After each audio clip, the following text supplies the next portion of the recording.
Tension मत लीजिए sir, हर वक्त आपके फोन में एक ऐप बनकर रहूंगा। आप भी आज और अभी आरोग्य सेतु ऐप डाउनलोड करें। सेतु मेरा बॉडीगार्ड है और आपका भी।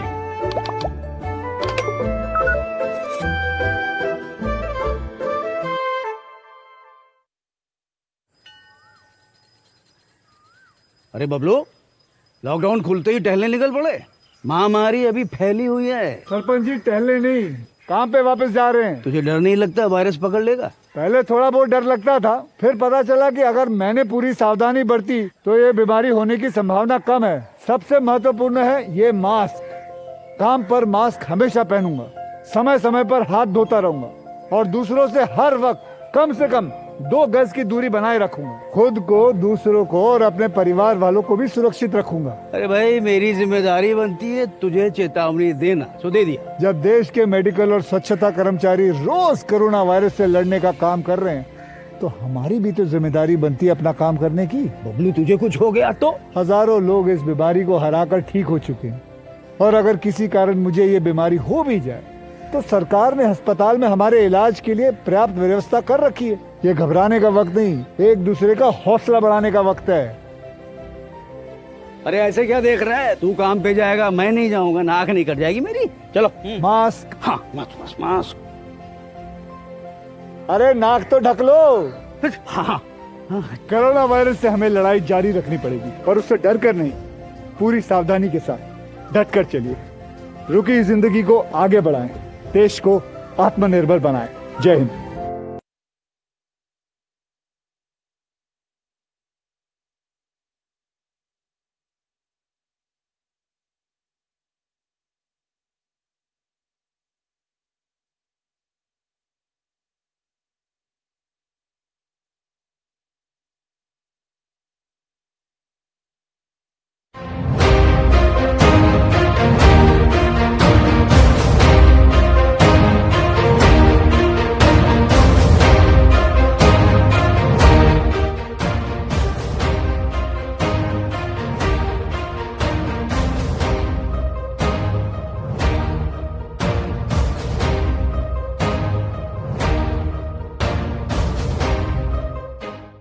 Good morning sir.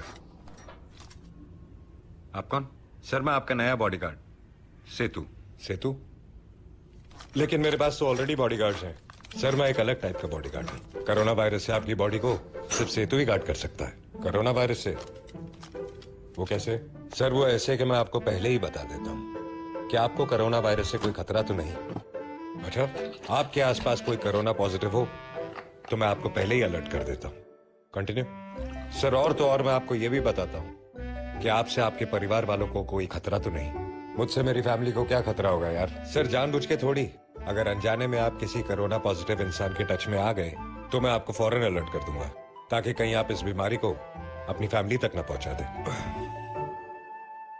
और ये सब सिर्फ मेरे लिए, सिर्फ आपके लिए ही नहीं सर। भारत सरकार ने मुझे 130 करोड़ हिंदुस्तानियों की रक्षा के लिए हर एक का पर्सनल बॉडीगार्ड बनाया है। अरे कहां गया?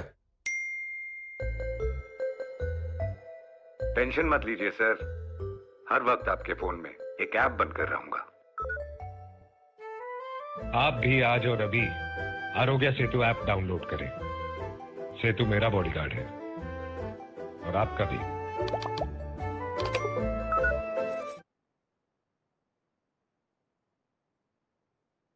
भारतीय जनता पार्टी महाराष्ट्र प्रदेशाच्या वतीने आज आयोजित होत असलेल्या या 3ऱ्या महाराष्ट्र जनसंवाद रॅलीमध्ये मुंबई आणि कोकण या भागातल्या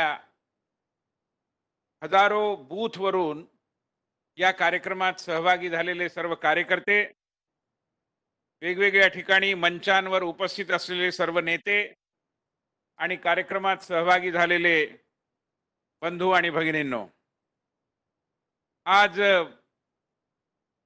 महाराष्ट्र जनसंवाद रॅलीच्या या मुंबई कोकण प्रदेश आवृत्तीच्या प्रारंभी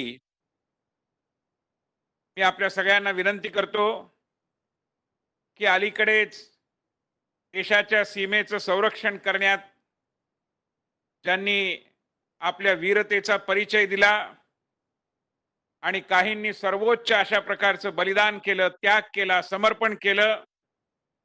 अशा सर्व आपल्या शहीद सैनिक बांधवांना या कार्यक्रमाच्या सुरुवातीलाच आपण श्रद्धांजली देऊन त्यांच्याविषयीचा आपला आदरभाव व्यक्त करूया. मी आपल्या सगळ्यांना, सर्व मंचांवरच्या लोकांना आणि हा कार्यक्रमात सहभागी असलेल्या सर्वांना विनम्र आग्रह करतो की आपण 2 मिनिट स्तब्ध उभं राहून शहीदांना श्रद्धांजली द्यावी.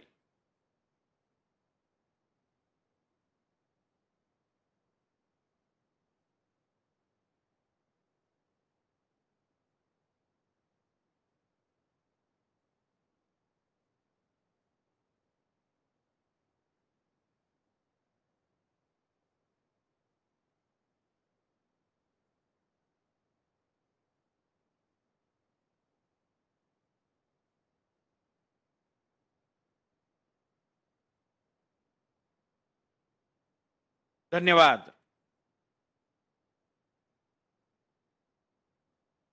आपल्या प्रथेप्रमाणे या कार्यक्रमाचा शुभारंभ करण्यासाठी मी आपल्या सगळ्यांचे लाडके नेते, महाराष्ट्र भारतीय जनता पार्टीचे पूर्वीचे प्रदेश अध्यक्ष, सध्याचे विरोधी पक्ष नेते आणि महाराष्ट्राने बघितलेले एक अत्यंत लोकप्रिय आणि यशस्वी असे मुख्यमंत्री, आता माजी मुख्यमंत्री सन्माननीय देवेंद्र फडणवीस यांना विनंती करतो की त्यांनी मुंबईमध्ये ते उपस्थित आहेत, आपल्या सगळ्यांच्या वतीने दीप प्रज्वलन करून या कार्यक्रमाचा शुभारंभ करावा. माननीय देवेंद्रजी दीप प्रज्वलन करतील.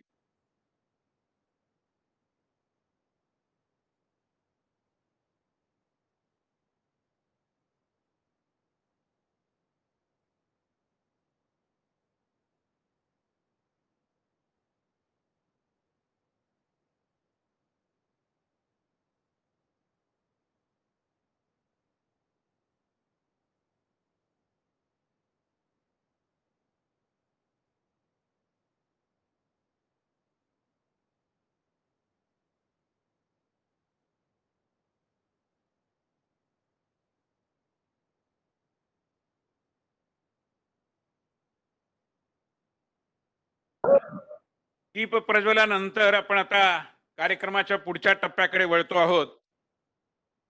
आपल्या कार्यक्रमामध्ये आज आपल्या सगळ्यांना ज्यांचं संबोधन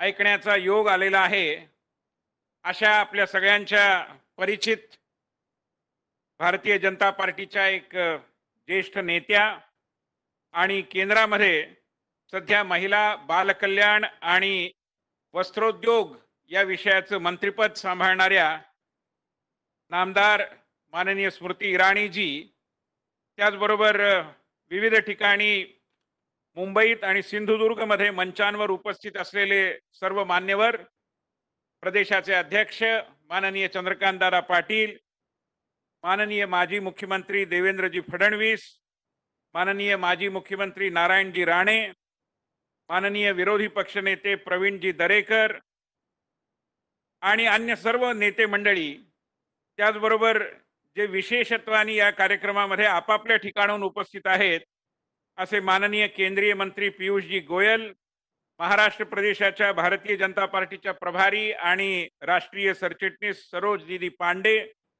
त्याचबरोबर या व्हर्च्युअल रॅलीचे प्रमुख माननीय चंद्रशेखर बावनकुळे, या सकट उपस्थित असलेल्या सर्व नेत्यांचं मी पुन्हा एकदा या कार्यक्रमामध्ये हार्दिक स्वागत करतो. मित्रांनो, ही तिसरी व्हर्च्युअल रॅली आहे आणि त्यात मुख्यतः मुंबई आणि कोकण या 2 भागातील हजारो कार्यकर्ते आपापल्या बूथवरून जनतेच्या सहभागासह या कार्यक्रमामध्ये समाविष्ट झालेले आहेत. आणि ज्यावेळी आपण मुंबई आणि कोकणचा विचार करतो, सद्यस्थितीचा विचार करतो, त्यावेळी 3 प्रमुख मुद्दे आपल्या सगळ्यांच्या मनामध्ये स्वाभाविकपणे येतात.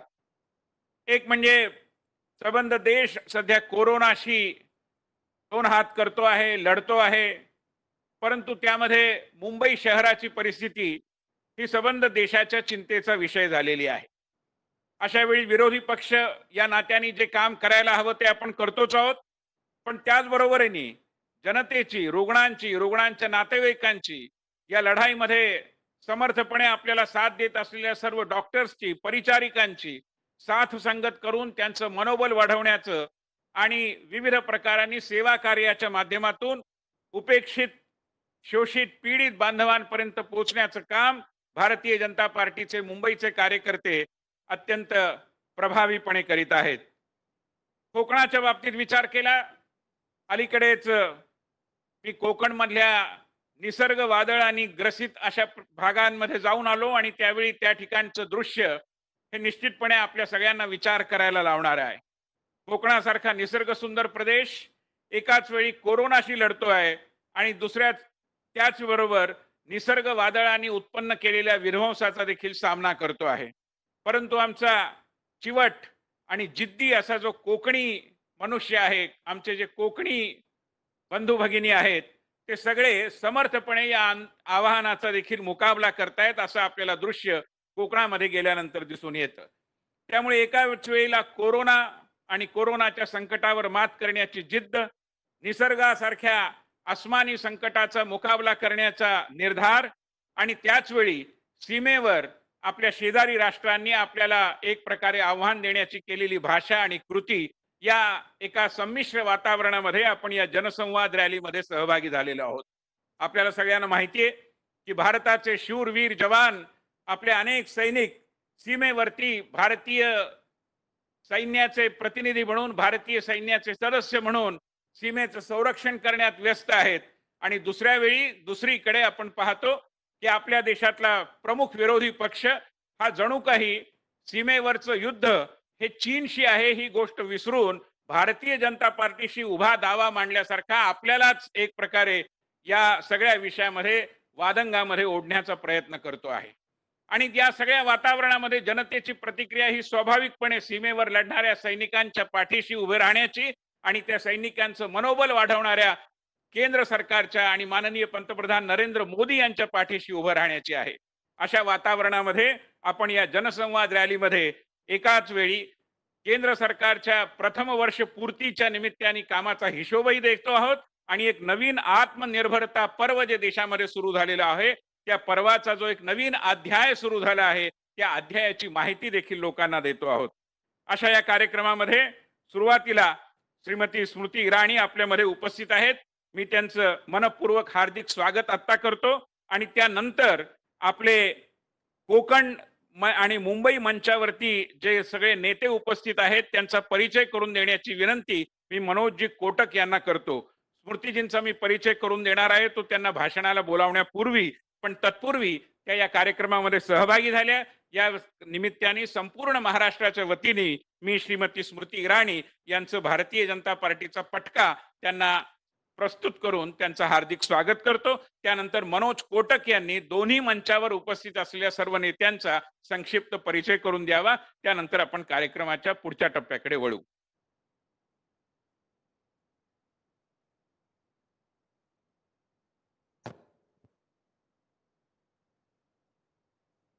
धन्यवाद विनयजी. मोदी सरकार 2 प्रथम वर्षपूर्तीच्या कार्यक्रमानिमित्त एक नवीन प्रकारच्या व्हर्च्युअल रॅली, सरकारची कामगिरी तर लोकांसमोर घेऊन जायचीच आहे, पण ह्या संकटाच्या घडीमध्ये आपण सगळे एका नेतृत्वाखाली काम करतोय आणि माननीय मोदीजींच्या या नेतृत्वाला आदर म्हणून आज ह्या व्हर्च्युअल रॅलीमध्ये या ठिकाणी मुंबईच्या मंचावर उपस्थित आहेत. ते महाराष्ट्राचं लाडकं नेतृत्व, आपल्या सगळ्यांचे आवडते मुख्यमंत्री माननीय देवेंद्र फडणवीसजी. आपण अजूनही मुख्यमंत्री म्हणूनच काम करताय याचा आम्हाला अभिमान आहे, कारण ह्या संकटाच्या घडीमध्ये जेव्हा लोकांना खरोखर धैर्य आणि शौर्याची गरज आहे, तेव्हा देवेंद्रजी स्वतः हॉस्पिटल्स असेल, इतर ठिकाणी असेल, स्वतः भेटी देऊन काम करत आहे आणि त्यामुळे आम्हाला सगळ्यांनाही आजही आपला आदर आहे. मुंबई भारतीय जनता पक्षाचे अध्यक्ष माननीय मंगलप्रभातजी लोढा, खासदार गोपाळभाई शेट्टी, खासदार पूनम महाजन, जे युवा मोर्चाचे राष्ट्रीय अध्यक्ष आहेत, आपल्या सगळ्यांचं लाडकं नेतृत्व असं विनोदजी तावडे, महाराष्ट्राचे मुंबईचे संघटन मंत्री सुनील कर्जतकरजी, कोकण पुत्र आमदार नितेश राणेजी या मंचावर आणखीन उपस्थित आहेत. आपल्या सर्वांचे आवडते आमदार भाई गिरकरजी, रिपब्लिकन पक्षाचे नेतृत्व अविनाशजी मातेकरजी, अमरजीत मिश्रा, स्थानिक नगरसेविका राजश्री शिरवडकर. याशिवाय कोकणामधून एक बुलंद आवाज म्हणून माजी मुख्यमंत्री भारतीय जनता पक्षाचे नेते खासदार नारायण राणेजी उपस्थित आहेत. त्यांच्याबरोबर विरोधी पक्ष नेते विधान परिषदेतील आमदार प्रवीण दरेकर उपस्थित आहेत. माननीय रवी चव्हाणजी हे पूर्व मंत्री तिथे उपस्थित आहेत. आमदार प्रसाद लाड ज्या कोकणाचा कार्यक्रमाचं संयोजक म्हणून काम पाहत आहे व राजन तेली पूर्व विधायक म्हणून उपस्थित आहेत. आणि आपल्याबरोबर एक वेबलिंकच्या माध्यमाने आदरणीय महाराष्ट्र भारतीय जनता पक्षाचे अध्यक्ष चंद्रकांत दादा पाटील देखील आहेत. चंद्रशेखर बावनकुळे जे या व्हर्च्युअल रॅलीचे प्रमुख आहे ते देखील आपल्याबरोबर उपस्थित आहे. पियुष गोयलजी आणि माननीय सरोजदीदी पांडे या सर्वांचं मी मनपूर्वक स्वागत करतो. आणि विनयजी आपण ह्या पुढे संचालन करावं अशी आपल्याला विनंती करतो. धन्यवाद. धन्यवाद मनोजजी. या कार्यक्रमाच्या पुढच्या टप्प्यामध्ये कार्यक्रमाचं प्रास्ताविक करण्यासाठी मी महाराष्ट्राचे विरोधी पक्षनेते माजी मुख्यमंत्री माननीय देवेंद्र फडणवीसजी यांना विनंती करतो. यापूर्वी मंगलप्रभात लोढाजी मुंबई भारतीय जनता पक्षाचे अध्यक्ष माननीय देवेंद्रजींचं एक मोदीजींचं पुस्तक देऊन स्वागत करतील.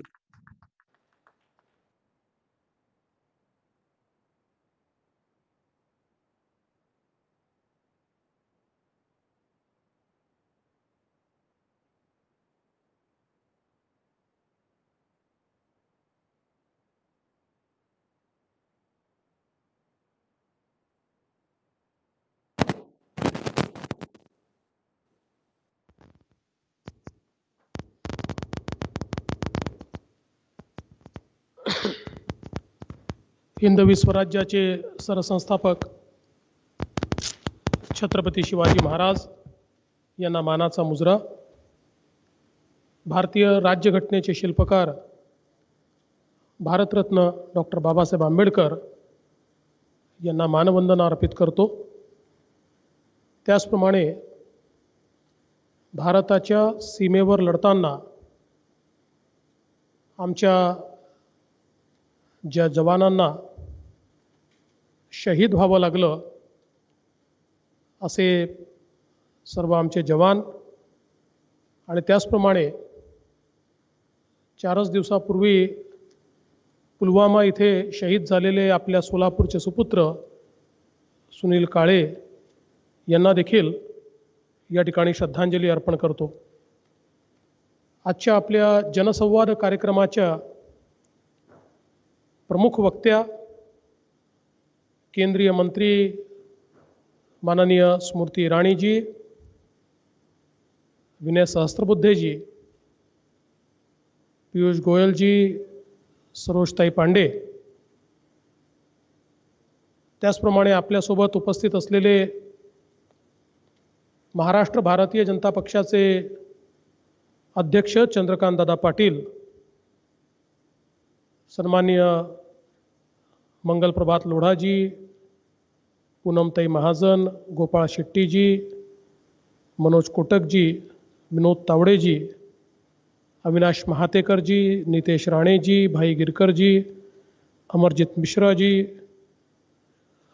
त्याचप्रमाणे सुनील कर्जतकरजी, राजश्रीताई शिरवडकर, सिंधुदुर्गच्या मंचावर उपस्थित असलेले माजी मुख्यमंत्री आदरणीय नारायणरावजी राणे, विरोधी पक्षनेते प्रवीण दरेकर, पूर्व मंत्री रवींद्र चव्हाण, आमदार प्रसाद लाड, माजी आमदार राजन तेली, त्याचप्रमाणे या व्हर्च्युअल रॅलीचे प्रमुख श्री चंद्रशेखरजी बावनकुळे, मुंबईच्या 36 विधानसभा क्षेत्रात उपस्थित असलेले सर्व नागरिक आणि कार्यकर्ता बंधू भगिनी, त्याचप्रमाणे कोकणामध्ये उपस्थित असलेले सर्व नागरिक भगिनी आणि बंधू आणि मित्रांनो, आदरणीय मोदीजींच्या सरकारला 6 वर्ष पूर्ण झाली आणि दुसऱ्या पर्वाच्या सरकारला 1 वर्ष पूर्ण झालं.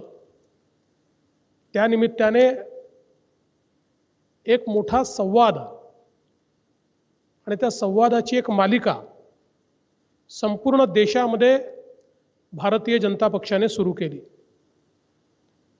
मोदीजींच्या कारकिर्दीत सगळ्यात महत्त्वाची गोष्ट जर काही असेल तर मोदीजींनी देश पुढे नेण्याकरता अनेक कामं तर केलीच, देश सुरक्षित तर केलाच, पण सर्वात महत्त्वाची गोष्ट जर काही असेल तर तो नागरिकांशी संवाद.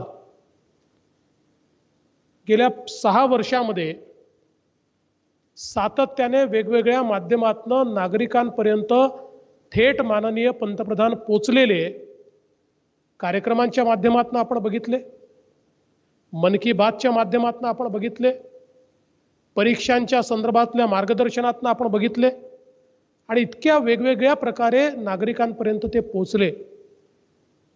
आणि मोदीजींच्या यशाची गुरुकिल्ली देखील हीच आहे. साधारणपणे आपण यापूर्वी अनेक सरकारं बघितली, सरकारचा कार्यक्रम, सरकारची योजना ही खालपर्यंत पोचणं अत्यंत कठीण असतं, पण मोदीजींनी प्रत्येक योजना खालपर्यंत पोचवली. कारण प्रत्येक योजनेची घोषणा करताना, सुरुवात करताना एखाद्या राज्यात लाखो लोक आणि त्याचसोबत देशाच्या प्रत्येक जिल्ह्यातल्या प्रत्येक कॉमन फॅसिलिटी सेंटरवर गावागावापर्यंत लोक हे एकत्रितपणे करून त्यांच्या माध्यमातून योजना त्या ठिकाणी पोचवायची. म्हणजे कुठलीही योजना किमान 5-7 कोटी लोकांपर्यंत पहिल्याच झटक्यात थेट पोचवायची, अशा प्रकारचं माननीय मोदीजींचं कार्य राहिलं. आणि म्हणूनच लोकांपर्यंत योजनाही पोचल्या, योजनेतले दलालही दूर झाले आणि ज्या प्रकारे थेट अनुदानाच्या योजना आणल्या त्यातनं भ्रष्टाचाराचं समूळ उच्चाटन हे माननीय मोदीजींनी केलेलं आपण सगळ्यांनी बघितलं. आणि म्हणूनच आता या कोरोनाच्या काळामध्ये सर्वांना असं वाटत होतं की आता 1 वर्ष पूर्ण झालं आणि मोदीजींनी आपल्याला मंत्र दिला आहे, नो सेलिब्रेशन ओनली कम्युनिकेशन. वर्षपूर्ती झाली की नागरिकांपर्यंत पोचून वर्षभरात काय केलं याचं उत्तरदायित्व हे नागरिकांपर्यंत पोचवायचं. तर आता हे उत्तरदायित्व कशा प्रकारे आपण निभावणार अशा प्रकारचा प्रश्न अनेकांसमोर पडला. पण कोरोनाच्या संकटाने देखील आम्हाला एक नवीन शहाणपण शिकवलं आणि त्यातनं आम्ही व्हर्च्युअल रॅलीच्या माध्यमातून देखील कम्युनिकेशन कायम ठेवू शकतो. जनतेपासून आम्ही दूर जाणार नाही, आम्ही जनतेपासून तुटणार नाही, आम्ही आमचं उत्तरदायित्व विसरणार नाही, तर जनतेपर्यंत पोचून आमचं उत्तरदायित्व आम्ही निभावू. आणि अशा प्रकारच्या व्हर्च्युअल रॅलीच्या माध्यमातून मला सांगताना आनंद वाटतो. पहिली रॅली उत्तर महाराष्ट्राची झाली, साधारणपणे त्याचा रीच हा 30,50,000 लोकांपर्यंत पोचला. आणि व्हर्च्युअल रॅलीचा सगळ्यात मोठा फायदा असा असतो की जुडलेला एक एक माणूस मोजता येतो. त्यामुळे कुठलेही आकडे फेकून द्यायचे आकडे नाही, तर खरे आकडे यात आपल्या लक्षात येतात. आणि म्हणून पहिल्या रॅलीत 30 लाख लोक होते. मग विदर्भाची, मराठवाड्याची रॅली झाली, पहिली आदरणीय राजनाथ सिंगजींची झाली, दुसरी तोमरजींची झाली. त्या रॅलीमध्ये जवळजवळ 47 लाख लोक हे रॅलीमध्ये वेगवेगळ्या माध्यमातून सम्मिलित झाले. मग पश्चिम महाराष्ट्राची झाली माननीय गडकरी साहेबांची, त्याला 65 लाख लोक हे सम्मिलित झाले. आणि आज मुंबई आणि कोकणाची रॅली ही सगळे रेकॉर्ड मोडणार आहे. आणि आता उद्यापर्यंत आपल्याला समजेल सगळं गणित केल्यानंतर, पण आपल्या मुंबईच्या अध्यक्षांनी हा निर्णय केला आहे आणि त्याप्रमाणे त्यांनी व्यवस्था केल्या आहेत आणि कोकणातही व्यवस्था झाल्या आहेत. 1 कोटी लोकांपर्यंत ही रॅली महाराष्ट्रामध्ये आणि विशेषतः मुंबई आणि कोकणमध्ये आपण पोहोचवतो. खरं म्हणजे मी मुंबईच्या, कोकणातल्या भारतीय जनता पक्षाच्या कार्यकर्त्यांचे मनपूर्वक आभार मानेन, अभिनंदन करेन. कोरोनाच्या काळामध्ये ज्या प्रकारे आमच्या कार्यकर्त्यांनी रस्त्यावर उतरून प्रचंड मोठं सेवा कार्य केलं आणि मला सांगताना कुठेही या बाबतीत शंका वाटत नाही की भारतीय जनता पक्ष एकमेव असा पक्ष होता की जो पूर्ण ऑर्गनाइज पद्धतीनं प्रत्येक गल्लोगल्लीपर्यंत जाऊन प्रत्येक घरापर्यंत जाऊन त्यांच्या अडीअडचणी सोडवत होता. मग लोकांपर्यंत रेशन पोहोचवणं असेल, लोकांना सॅनिटायझर देणं असेल, त्यांच्या घराचं सॅनिटायझेशन करायचा विषय असेल किंवा वेगवेगळ्या प्रकारची सगळी मदत ही भारतीय जनता पक्षाच्या माध्यमातून आपण केली. आताही मोठ्या प्रमाणात ब्लड डोनेशनचे कॅम्प चालले आहेत. वेगवेगळ्या ठिकाणी आपण रक्त या काळामध्ये आवश्यक आहे आणि रक्तपेढ्यांना रक्त मिळत नाही, म्हणून कुठल्याही रक्तपेढीत रक्त कमी पडू नये या दृष्टीनं प्रचंड मोठं काम आपण करतो आहोत. एक त्यातली दुःखाची गोष्ट ही देखील आहे की आपली जान जोखमीत टाकून काम करत असताना आमचे काही कार्यकर्ते हे रस्त्यावर काम करतानाच कोरोनाने ग्रसित झाले आणि त्यातल्या काहींचा मृत्यू देखील झाला. पण मला असं वाटतं की त्यांच्या परिवाराच्या पाठीशी तर आपण उभोच आहोत, पण त्यांनी जो आपला जीव दिलेला आहे तो समाजाकरता दिलाय, समाजाचं कार्य करण्याकरता दिलाय आणि म्हणून त्यांचा आम्हाला अभिमान आहे की भारतीय जनता पक्षामध्ये असे कार्यकर्ते आहेत की ज्यांनी समाजाकरता आपला जीव धोक्यात घालून समाजाची सेवा या कोरोनाच्या काळामध्ये केली. निसर्ग चक्रीवादळ कोकणामध्ये आलं आणि निसर्ग चक्रीवादळामध्ये सगळ्यात पहिल्यांदा धावून जाणारा पक्ष जर कुठला असेल तर तो भारतीय जनता पक्ष होता. अगदी सरकारी यंत्रणा पोचायच्या आत भारतीय जनता पक्षाने आपलं सेवा कार्य सुरू केलं. मुंबईने तात्काळ 14 ट्रक वेगवेगळ्या प्रकारचं जे काही सामुग्री, तिथे लाईटची आवश्यकता होती, पत्र्यांची आवश्यकता होती, शेडची आवश्यकता होती, अशी सगळी सामुग्री ही कोकणापर्यंत पोहोचवली. आणि त्यानंतर सातत्याने माननीय आमच्या चंद्रकांत दादांच्या नेतृत्वात, मंगलजींच्या नेतृत्वात सगळे आमचे लोक हे मोठ्या प्रमाणात त्या ठिकाणी काम करतायत आणि आजही इतक्या मोठ्या प्रमाणात हे सेवा कार्य चाललं आहे. खरं म्हणजे माननीय मोदीजींनी आणि आपले राष्ट्रीय अध्यक्ष नड्डाजींनी या संपूर्ण काळामध्ये सेवा कार्याची एक वेगळी सवय ही भारतीय जनता पक्षाला लावली. ती आपल्याकडे होतीच, पण आता भारतीय जनता पक्षाला सांगण्याची आवश्यकता पडत नाही. समाज अडचणीत दिसला तर भारतीय जनता पक्षाचा कार्यकर्ता रस्त्यावर आहे, तो त्याची मदत करतो आहे, आपल्या जीवाची पर्वा न करता मदत करतो आहे. आणि म्हणून अशा सगळ्या मुंबई असेल, कोकण असेल किंवा उर्वरित महाराष्ट्र असेल, भारतीय जनता पक्षाच्या कार्यकर्त्यांचा मला प्रचंड अभिमान वाटतो. आज आपण बघितलं 6 वर्ष मोदीजींच्या सरकारला झाले, दुसऱ्या पर्वाला 1 वर्ष झालं आणि मोदीजींच्या सरकारच्या दुसऱ्या पर्वामध्ये सगळ्यात महत्त्वाचं जर काही असेल तर अनेक वेळा आपण पाहतो की अनेक राजकीय पक्षांच्या कथनी आणि करणीमध्ये अंतर असतं. त्यांच्या ज्या गोष्टी सांगण्याच्या असतात त्या करण्याच्या नसतात. अनेक वेळा ते सांगतात की आयडिओलॉजी तर फक्त पेपरवर लिहिण्याची गोष्ट असते, ती अंमलात आणता आली तर आम्ही आणू. पण आम्ही सातत्याने सांगत होतो की ज्या क्षणी आम्हाला लोकसभेत आणि राज्यसभेत ही परिस्थिती येईल की आम्ही आयडिओलॉजीच्या दृष्टीनं, राष्ट्रवादाच्या दृष्टीनं ज्या गोष्टी सांगतो त्या करण्याची, ज्या दिवशी आमच्याकडे संख्याबळ येईल त्या दिवशी ते आम्ही करून दाखवू. आणि माननीय मोदीजींनी करून दाखवलं. मग 370 कलम रद्द करणं असेल, राम मंदिराचा मुद्दा असेल, सिटिझनशिप ऍक्ट असेल किंवा आमच्या मुस्लिम महिलांकरता 3 तलाकचा विषय असेल, आतंकवादाच्या विरोधात एक महत्त्वपूर्ण अशा प्रकारचा कायदा असेल, बँकांचं विलिनीकरण असेल, मोठ्या प्रमाणात SMEचं काम असेल, प्रत्येक गोष्ट ज्या प्रकारे या ठिकाणी सांगितली, इतके वर्ष जे बोललो ते करून दाखवलं. आणि संधी मिळाल्यानंतर वाट बघितली नाही.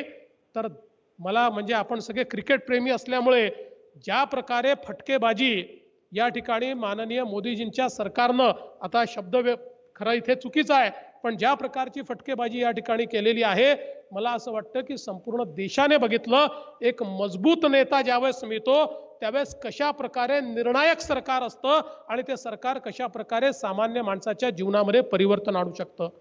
आजही आपण बघितलं ज्यावेळी हा कोरोनाचं संकट तयार झालं, या संकटामध्ये आत्मनिर्भर भारताची संकल्पना मोदीजींनी मांडली आणि आत्मनिर्भर भारताचं पॅकेज त्या ठिकाणी तयार करून गरीबातल्या गरीबाच्या खात्यामध्ये पैसे गेले पाहिजेत, शेतकऱ्यांच्या खात्यामध्ये पैसे गेले पाहिजेत, महिलांच्या खात्यात पैसे गेले पाहिजेत, गरिबांच्या खात्यात पैसे गेले पाहिजेत, विधवा परित्यक्त्यांच्या खात्यात पैसे गेले पाहिजेत, दिव्यांगांच्या खात्यात पैसे गेले पाहिजेत, कामगारांच्या, मजुरांच्या खात्यात पैसे गेले पाहिजेत. थेट पैसा सगळ्यांच्या खात्यामध्ये टाकण्याचं काम असेल किंवा त्यासोबत मोठ्या प्रमाणात अन्नधान्य त्यांच्यापर्यंत पोहोचवण्याचं काम असेल, रेशनचं धान्य त्यांच्यापर्यंत पोहोचवण्याचं काम असेल, एक प्रचंड मोठं काम या ठिकाणी उभं केलं. आणि माझ्या भारतात कोणीही उपाशी राहणार नाही. आमचे दुर्दैवाने पायी निघालेले जे कामगार होते, या कामगारांकरता विशेष ट्रेन सुरू करून त्यांना त्यांच्या गावी पोहोचवण्याचं काम हे या ठिकाणी माननीय मोदीजींच्या नेतृत्वामध्ये झालं. दुर्दैवाने सुप्रीम कोर्टाने परवा ज्यावेळेस याची सुनावणी केली, त्या सुनावणीमध्ये एकाच राज्याला सुप्रीम कोर्टाने दूषणं दिली आणि तो राज्य म्हणजे दुर्दैवाने आमचा महाराष्ट्र आहे. आणि सुप्रीम कोर्टाने सांगितलं की महाराष्ट्राने आम्ही मजुरांची सोय केल्याचं जे सांगितलं हे दादांत चुकीचं आहे. अशी कुठलीही सोय झालेली दिसली नाही. त्यांच्या खाण्यापिण्याची सोय नाही, त्यांच्या नेण्याची सोय नाही. आणि अशा प्रकारे खरं म्हणजे ज्या मजुरांनी इतके वर्ष आमच्याकडे काम केलं त्या मजुरांसोबत अतिशय भेदभावपूर्ण व्यवहार या महाराष्ट्रामध्ये झाला. ही खरोखर आपल्याकरता अत्यंत दुर्दैवाची परिस्थिती आहे. आज आत्मनिर्भर भारताच्या माध्यमातून नवीन भारताची जी संकल्पना मोदीजींनी या ठिकाणी मांडली आहे, कोरोना नंतर आपल्याला पुन्हा नव्यानं उभं राहायचं आहे हे जे आपल्याला सांगितलं आहे, वोकल फॉर लोकलचा मंत्र आपल्याला दिलेला आहे. आणि त्या माध्यमातून मोदीजींनी ज्या प्रकारे आत्मनिर्भर भारताच्या माध्यमातून आपल्या शेतकऱ्यांकरता व्यवस्था केल्या, आपल्या सामान्य माणसाकरता व्यवस्था केल्या, आज महाराष्ट्रामध्ये या सरकारच्या काळामध्ये कापसाची खरेदी एक सरकार करू शकलं नाही. मी आमच्या स्मृती इराणी यांचं अतिशय मनपूर्वक अभिनंदन करतो आणि त्यांचे आभार मानतो की त्यांनी स्वतः सांगितलं जेवढा कापूस महाराष्ट्र सरकार घेत असेल तेवढा कापूस त्यांनी खरेदी करावा. एक एक पैसा केंद्र सरकार देईल. 5,000 कोटीच्या वर पैसा हा स्मृती इराणीजींनी त्या ठिकाणी आपल्याला दिला. आणि एवढंच नाही तर ज्यावेळेस महाराष्ट्रामध्ये कापसाची खरेदी होत नव्हती, महाराष्ट्र सरकारला पत्र पाठवून त्यांनी सांगितलं की तुम्ही खरेदी करू शकत नाही आहे, तुमच्याकडे टोकन दिले जात नाही आहे, दिवसाला केवळ 10 शेतकऱ्यांची खरेदी करता, अशी खरेदी होऊ शकणार नाही. पण दुर्दैवाने आमचं सरकार इतकं नाकर्तं ठरलं की आम्ही ती खरेदी करू शकलो नाही. आजही विदर्भामध्ये, मराठवाड्यामध्ये आपण जर जाऊन बघितलं तर त्या ठिकाणी शेतकऱ्याच्या घरामध्ये कापूस आहे, तो कापूस त्या ठिकाणी तो विकू शकला नाही. 20% 30% कापूस हा त्याच्याकडे पहिला पडला राहिला. म्हणजे केंद्र सरकार पैसे द्यायला तयार होतं, केंद्र सरकार सर्व मदत करायला तयार होतं, पण महाराष्ट्र सरकारची यंत्रणा ते करू शकली नाही. ही खरोखर आमच्या सगळ्यांकरता अत्यंत दुर्दैवाची गोष्ट आहे. आज 30 अवस्था मक्याची आहे. केंद्र सरकारने वाढीव 5.5 लाख आपल्याला टार्गेट दिलं, पण अजूनही शेतकऱ्याच्या घरी मका पडलेला आहे, तो घेता आलेला नाही. आत्मनिर्भर भारतचं पॅकेज आपल्याला जरी प्राप्त झालं तरी जोपर्यंत महाराष्ट्रातलं सरकार त्या आत्मनिर्भरतेकडे आपल्याला नेणार नाही तोपर्यंत या आत्मनिर्भर पॅकेजचा पाहिजे त्या प्रमाणात फायदा आपल्याला होऊ शकणार नाही. आणि मोदीजींचं पॅकेज हे केवळ कागदावरचं पॅकेज नाही आहे. या एसएमई करता जो सगळ्यात महत्त्वाचा आपलं सेक्टर आहे या महाराष्ट्रामध्ये आणि देशामध्ये जवळजवळ 30% पासून 39% पर्यंतचा रोजगार हा सूक्ष्म आणि लघु उद्योग, मध्यम उद्योगांच्या माध्यमातून येतो. सर्वात जास्त रोजगार शेतीच्या खालोखाल देणारा जर कोणी असेल तर तो एसएमई आमचे आहेत. या एसएमईचं देखील जे पॅकेज माननीय मोदीजींनी दिलं, मी आता 4 दिवसापूर्वीचे आकडे घेतले, आतापर्यंत महाराष्ट्रातल्या 50,000 एसएमईजला 4,000 कोटी रुपये मिळालेले आहेत आणि रोज ते वाढत आहे आणि मोठ्या प्रमाणात हा पैसा मिळतोय. आणि मला काही एसएमईच्या लोकांनी सांगितलं, आमच्या जीवनात आम्ही पहिल्यांदाच असं बघतोय की बँकेचा फोन आम्हाला येतो की तुमचं खातं आमच्याकडे आहे आणि तुमची गॅरंटी मोदीजींच्या सरकारने घेतली असल्यामुळे तुम्हाला ॲडिशनल लोन द्यायला आम्ही तयार आहोत, त्यामुळे तुम्ही तात्काळ या, कारण आम्हाला केंद्र सरकारने सांगितलेलं आहे की जर तुम्ही लोन दिलं नाही तर तुमच्यावर कारवाई होईल. आणि म्हणून बोलून आज एसएमईंना मदत करण्याचं काम आणि त्यांना पुन्हा पायावर उभं करण्याचं काम या ठिकाणी मोदीजींच्या सरकारच्या माध्यमातून होत आहे. हे मला असं वाटतं आत्मनिर्भर भारताचं जे पॅकेज या ठिकाणी मिळालेलं आहे त्यातनं हे झालेलं आहे. पण हे सगळं होत असताना आज कोरोनाचं मोठं संकट या महाराष्ट्रामध्ये आहे. विशेषतः आपण मुंबईमध्ये आहोत. मुंबई आणि MMR मध्ये कोरोनाच्या संकटाचा आज आपण ज्या प्रकारे सामना करतो, खरं तर मी सातत्याने राज्य सरकारच्या लक्षात आणून देतोय की कोरोनाच्या संकटाचा सामना करण्याच्या संदर्भातली महाराष्ट्र सरकारची स्ट्रॅटेजी कुठेतरी चुकते आहे. मी टीका करत नाहीये, मी त्यांना सल्ला देतोय, मी त्यांना सांगतोय की कुठे आपण बदल केला पाहिजे.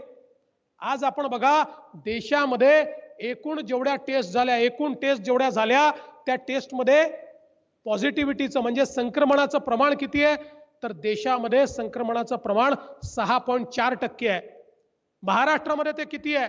महाराष्ट्रामध्ये ते जवळजवळ 18-19% आहे आणि मुंबईमध्ये ते किती आहे? तर गेले काही दिवस आपण बघितलं तर मुंबईमध्ये ते 22%, 25%, 27%, काही तर आठवडे असे आहेत की 42% पर्यंत ते संक्रमण वर गेलेलं आहे.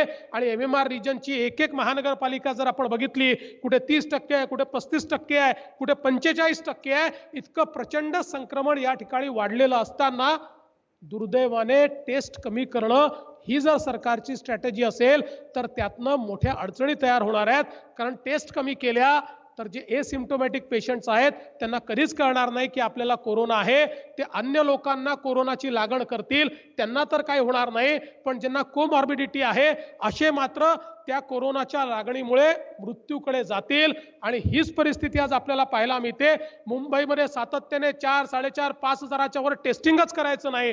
आज बघा दिल्लीमध्ये 21,000 टेस्ट रोज होत आहेत आणि 21,000 टेस्टमध्ये साधारणपणे त्या ठिकाणी 3,000, 3,500 एवढे संक्रमित पेशंट आपल्याला मिळत आहेत. मुंबईमध्ये आपण मात्र 4, 4.5 टेस्ट करतो आणि त्यात 1200, 1300, 1500, कधी 2000 पर्यंत हे पेशंट्स त्या ठिकाणी चाललेले आहेत. याचा अर्थ असा आहे की आम्ही कमी टेस्टिंगनी नंबर सप्रेस करू शकतो, पण कमी टेस्टिंगनी नंबर जरी सप्रेस केला तरी देखील मृत्यूचं काय?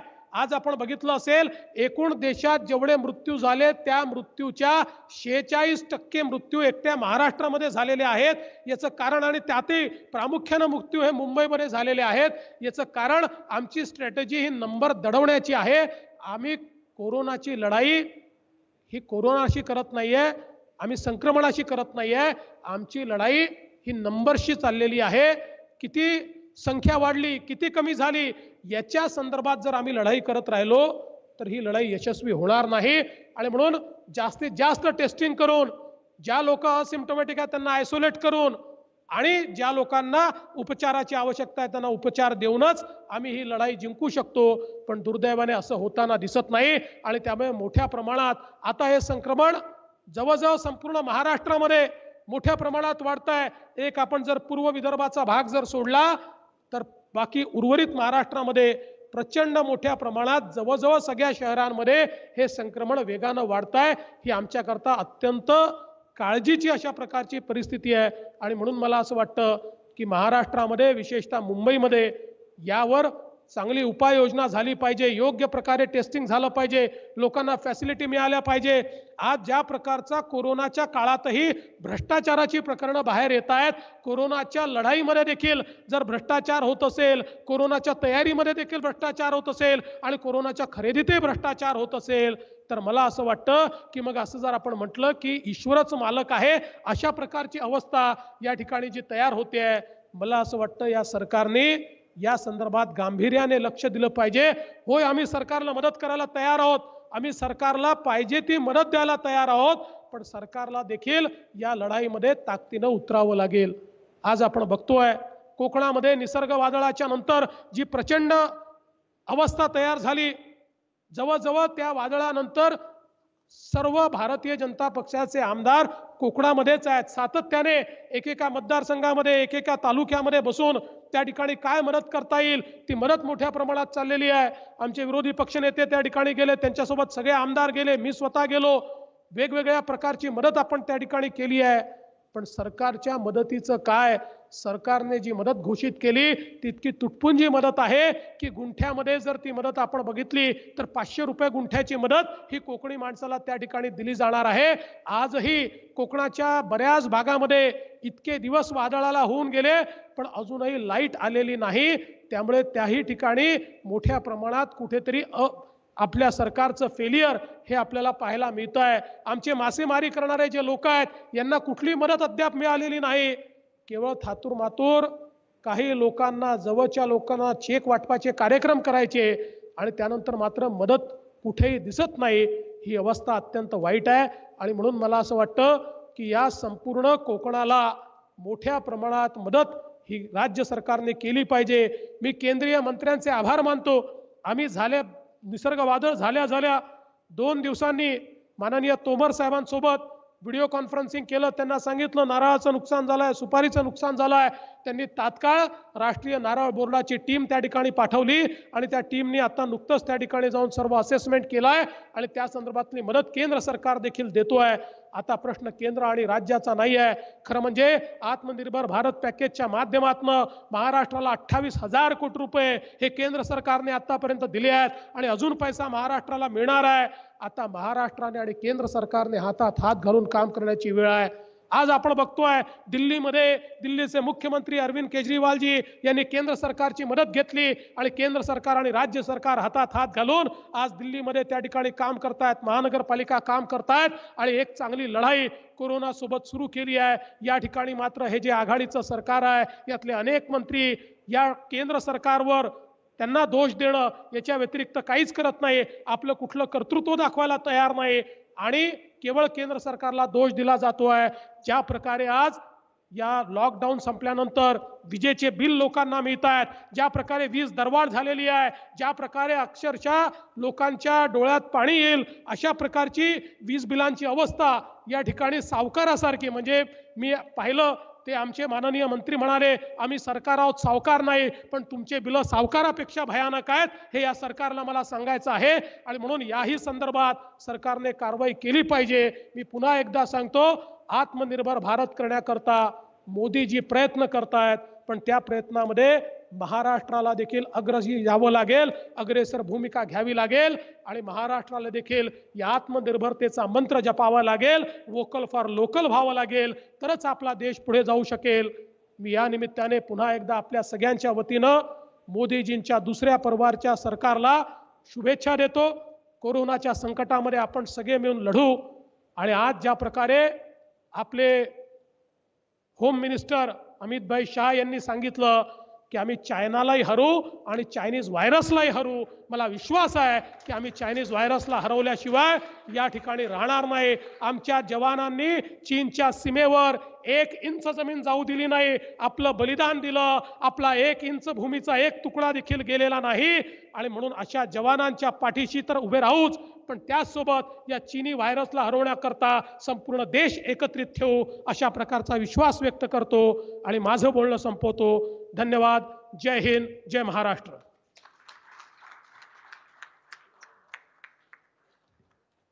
धन्यवाद देवेंद्र फडणवीस जी. हमारे मध्य में जैसे कि मैंने प्रारंभ में बताया था, केंद्रीय मंत्री नामदार माननीय स्मृति ईरानी जी उपस्थित हैं. वैसे स्मृति जी का महाराष्ट्र के मुंबई हो, कोंकण हो, कार्यकर्ताओं को और भाजपा प्रेमियों को अलग से विस्तार से परिचय करा देने की आवश्यकता नहीं है.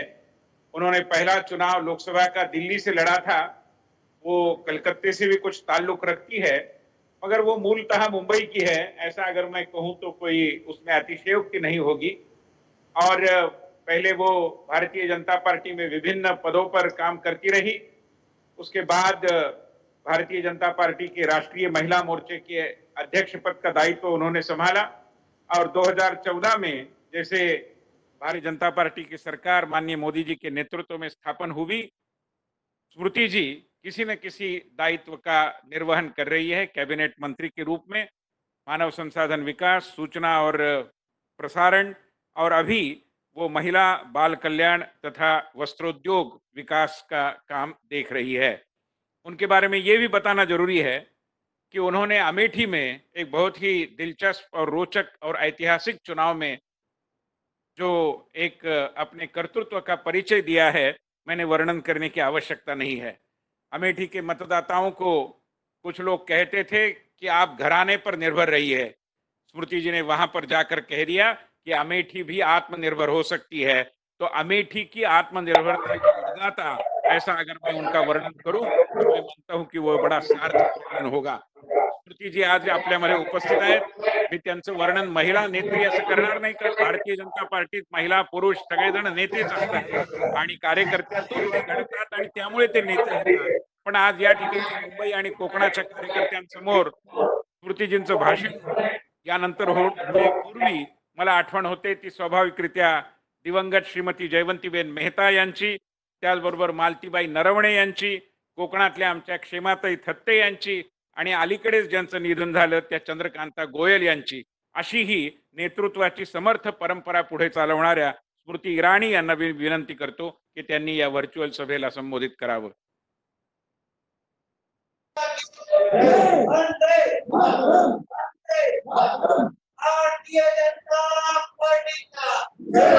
भाग्य मेरा कि मैं उस प्रदेश संगठन को संबोधित कर रही हूं जो 1.5 दशक तक मेरी कर्मभूमि रही. सौभाग्य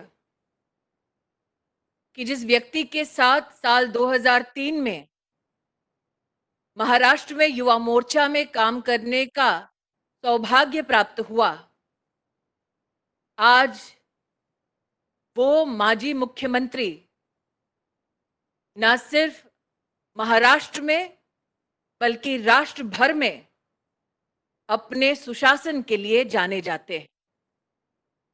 ऐसे देवेंद्र फडणवीस जी को आज इस कार्यक्रम में जुड़े हमारे प्रदेश अध्यक्ष जी को, साथ ही पूर्व मुख्यमंत्री नारायण राणे जी को, मंच पर विराजमान एवं आज वर्चुअली हमसे जुड़े सभी सांसदों को, सभी विधायकों को, सभी जनप्रतिनिधियों के साथ साथ संगठन के पदाधिकारी और विशेषतः संगठन के ऊर्जावान कार्यकर्ताओं को राष्ट्र की राजधानी से मैं नमन करती हूं, आप सबका अभिनंदन करती हूं.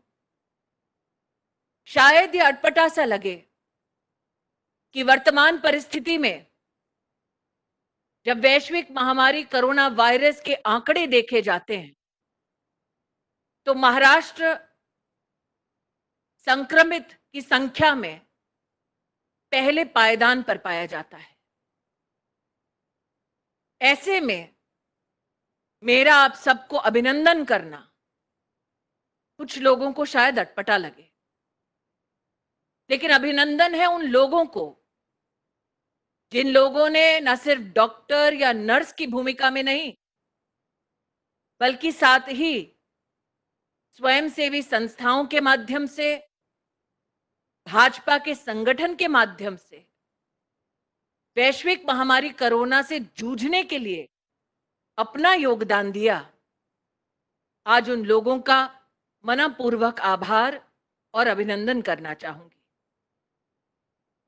एक कड़वा सत्य यह है कि मुंबई नगरी के बारे में जब जब चर्चा होती तब लोग कहते कि ये देश की आर्थिक राजधानी है, और आज जब मुंबई की चर्चा होती है तो हर रोज नागरिक इस चिंता में अपने आप को पाते हैं कि आज कोरोना से संक्रमित पेशेंट्स की नंबर कहां ज्यादा है, मुंबई में या दिल्ली में. ऐसे हालातों में आज मैं भारतीय जनता पार्टी और केंद्र की सरकार की ओर से महाराष्ट्र, विशेषतः मुंबई और कोंकण की जनता को आश्वस्त करना चाहती हूं कि इस वैश्विक महामारी से जूझने के लिए भारतीय जनता पार्टी का एक भी कार्यकर्ता आपको अकेला नहीं छोड़ेगा. आज उन परिवारों के प्रति संवेदना व्यक्त करती हूं जिसने इस महामारी में किसी अपने को खोया है. वर्तमान में अस्पतालों में अथवा घर पर अगर कोई उपचार प्राप्त कर रहा है तो उनके प्रति वो जल्द स्वस्थ हों, ऐसी शुभकामना प्रेषित करती हूं. वैश्विक महामारी कोरोना से जूझने के लिए माननीय प्रधानमंत्री जी ने विशेष हमारे कोरोना वॉरियर्स के संरक्षण के लिए 50 लाख रुपए का हेल्थ इंश्योरेंस कवर घोषित किया. इसी संदर्भ में जब देश भर से कहीं ना कहीं कोई समाचार आया कि कोरोना से जूझते हुए डॉक्टर या नर्स के ऊपर कानून व्यवस्था को भंग करके कोई प्रहार कर रहा है, तो माननीय प्रधानमंत्री जी के निर्देश अनुसार एक विशेष ऑर्डिनेंस लाया गया ताकि डॉक्टर्स और नर्सेस का संरक्षण हो सके। आज मेडिकल कम्युनिटी को, हेल्थ वॉरियर्स को मेरी ओर से मैं आश्वस्त करना चाहती हूं कि उनकी सेवाओं के प्रति न सिर्फ भारत सरकार को गर्व है, बल्कि साथ ही भारतीय जनता पार्टी का एक एक कार्यकर्ता उनकी सेवाओं के प्रति अपना आभार व्यक्त करता है। एक तरफ प्रधानमंत्री जी का नेतृत्व जो कानून का इस्तेमाल करते हैं ताकि प्रजा संरक्षित रहे, और दूसरी ओर दुर्भाग्यवश एक ऐसा समाचार आता है मुंबई से कि अगर मुंबई का नागरिक सोशल मीडिया के माध्यम से कोरोना वायरस की व्यवस्थाओं को लेकर अगर कोई प्रश्न उठाता है, तो वहां पर प्रशासन नकेल को कसते हुए ये कहता है कि सोशल मीडिया पर व्यवस्थाओं पर प्रश्न चिन्ह लगाने वालों पर, प्रदेश की सरकार का खंडन करने वाले नागरिकों पर वहां का प्रशासन एक्शन लेगा। शायद इस बात का संकेत है कि धीरे धीरे कांग्रेस का कल्चर जो इमरजेंसी के कालखंड में पूरे राष्ट्र ने देखा, वो आज भी कांग्रेस की इस अघाड़ी में जनता को साक्षात दिखाई दे रहा है। अघाड़ी का कांग्रेसीकरण कार्यकर्ताओं के साथ साथ विशेष जनता के लिए दुखदाई था, क्योंकि जब चुनाव की घोषणा हुई थी तब भारतीय जनता पार्टी ने अपने सहयोगी दल के साथ ये घोषणा की थी कि कांग्रेस के भ्रष्टाचार को हम जड़ से मिटा देंगे।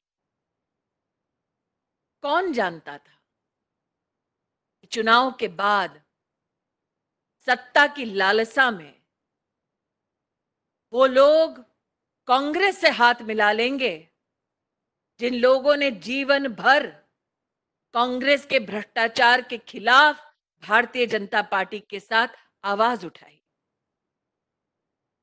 जनता के साथ हुआ ये धोखा देश भर में चर्चा का विषय बना, लेकिन माननीय प्रधानमंत्री जी ने विकास के प्रति अपनी प्रतिबद्धता को जाहिर करते हुए कहा,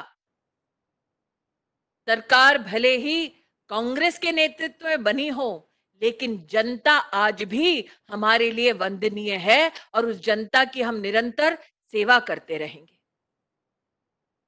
सेवा की उसी श्रृंखला में जैसे ही वैश्विक महामारी कोरोना ने हिंदुस्तान के दरवाजे पर दस्तक दी, प्रधानमंत्री जी ने राष्ट्र से आह्वान किया जनता कर्फ्यू का।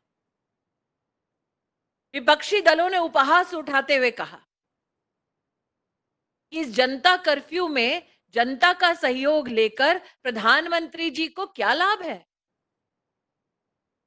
क्यों हमारे स्वास्थ्य कर्मियों को प्रोत्साहित करने के लिए दीप जलाया जाए या थाली बजाई जाए? शायद विपक्ष की इस संकुचित मानसिकता का यह प्रमाण है कि वो समझ नहीं पाए कि आज हिंदुस्तान में एक ऐसा नेतृत्व है जो जनता से मात्र 5 साल में एक बार नहीं मिलता, बल्कि परस्पर संपर्क और संवाद जनता से बनाए रखता है। और संपर्क और संवाद की उसी श्रृंखला में आज वर्चुअल रैली के माध्यम से हम विशेषतः मुंबई और कोंकण प्रांत को संबोधित कर पा रहे हैं। जैसा कि देवेंद्र भाई ने कहा, नॉट सेलिब्रेशन बट कम्युनिकेशन। आज हम इस संवाद के माध्यम से आभार व्यक्त करना चाहते हैं हर उस नागरिक का जिसने नरेंद्र मोदी जी के नेतृत्व पर विश्वास रखते हुए 2019 के चुनाव में भी कमल का बटन दबाया। आज इस संवाद के माध्यम से हम चरण वंदन करते हैं उन कार्यकर्ताओं का जिन्होंने वर्षों वर्ष तक संघर्ष किया ताकि कमल का फूल खिले। आज उन्हें आभार व्यक्त करने का ये मौका है। जनता कर्फ्यू में जिस प्रकार से जनता ने सहयोग दिया, तत्पश्चात प्रधानमंत्री जी ने लॉकडाउन की निश्चित घोषणा की, लेकिन साथ ही गरीब कल्याण पैकेज की भी घोषणा हुई। 1,70,000 करोड़ से भी ज्यादा का ये पैकेज राष्ट्र के इतिहास में पहली बार भारत सरकार का संकल्प दिखा कि हम 80 करोड़ नागरिकों तक 3 महीने का अनाज पहुंचाएंगे। कांग्रेस का कार्यकाल होता केंद्र में तो ये सोच ना संभव थी, ना ये कार्य संभव था। लेकिन 80 करोड़ नागरिकों तक राशन पहुंचाया गया। ये इस बात का प्रमाण है कि आपने जब नरेंद्र मोदी को आशीर्वाद दिया चुनाव में, वो आशीर्वाद जनता के लिए फला। आत्मनिर्भर भारत पैकेज की घोषणा हुई। मुझे आज भी याद है, विपक्षी पार्टियां और विशेष वो सज्जन जिनको अमेठी से रुखसत करने का मुझे सौभाग्य प्राप्त हुआ, वो कहते किसी ना किसी वेबिनार में कि 2% दे दो जीडीपी का, 3% दे दो। कल्पना उन्होंने ये नहीं की कि राष्ट्र को आत्मनिर्भर बनाने के लिए लगभग 10% जीडीपी का पैकेज के रूप में प्रधानमंत्री प्रेषित कर सकते हैं। यह कल्पना इसलिए संभव नहीं थी कांग्रेस के नेतृत्व के लिए क्योंकि वो स्वयं संकुचित सोच के मारे हैं। आत्मनिर्भर भारत को क्या दर्शित करती है? आज देवेंद्र भाई ने कहा कि कॉटन के संदर्भ में कैसे हमारे किसानों की मदद करने के लिए प्रदेश सरकार को पूर्ण रूप से सहायता देने के लिए भारत सरकार तत्पर थी। देश दुनिया लोहा मानती है कि लॉकडाउन से पहले हिंदुस्तान में एक भी पीपीई सूट नहीं बनता था। मतलब 70 साल में कांग्रेस के ये दिग्गज नेता एक पीपीई सूट तक हिंदुस्तान में नहीं बनवा पाए।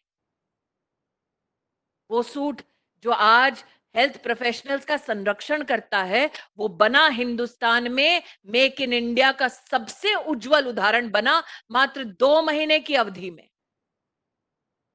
आज हिंदुस्तान विश्व का 2nd लार्जेस्ट मैन्युफैक्चरर है पीपीई सूट्स का। इसका मतलब जब मुसीबत ने दस्तक दिया, तब नरेंद्र मोदी के नेतृत्व में जनता जनार्दन ने सरकारी व्यवस्थाओं के साथ समन्वय के माध्यम से वो कर दिखाया जो कांग्रेस के नेतृत्व में 70 साल में नहीं हुआ। इसलिए आज जब आत्मनिर्भर भारत का माननीय प्रधानमंत्री जी आह्वान करते हैं, तो उसके पीछे ये ठोस उदाहरण है जो हम जनता के सम्मुख प्रस्तुत कर पाए हैं।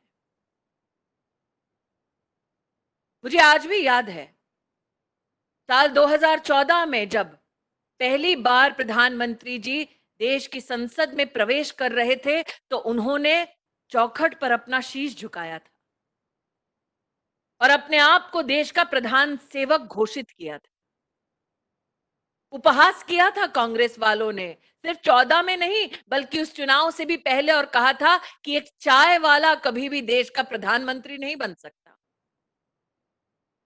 कांग्रेस का वो घमंड कि एक साधारण सरल गरीब परिवार का व्यक्ति राष्ट्र के सर्वोच्च पद पर नहीं पहुंच सकता, उस घमंड को चकनाचूर किया देश की जनता ने, महाराष्ट्र की जनता ने। और गरीबी से पनपा वो व्यक्ति जब देश की संसद में पहुंचा, तो उस व्यक्ति ने कहा कि मेरी सरकार, आपकी सरकार गरीब कल्याण के प्रति समर्पित रहेगी। समर्पण की वो भावना कहां कहां प्रतिबिंबित हुई, याद होगा आपको वो पल जब कांग्रेस के एक नेता ने सार्वजनिक तौर पर कहा कि मैं क्या करूं, दिल्ली से तिजोरी से 1 रुपया निकलता है तो गांव तक पहुंचते पहुंचते 10 पैसा हो जाता है। वर्षों वर्ष तक यह चर्चा का विषय रहा, लेकिन समाधान कभी कांग्रेस पार्टी ने नहीं दिया।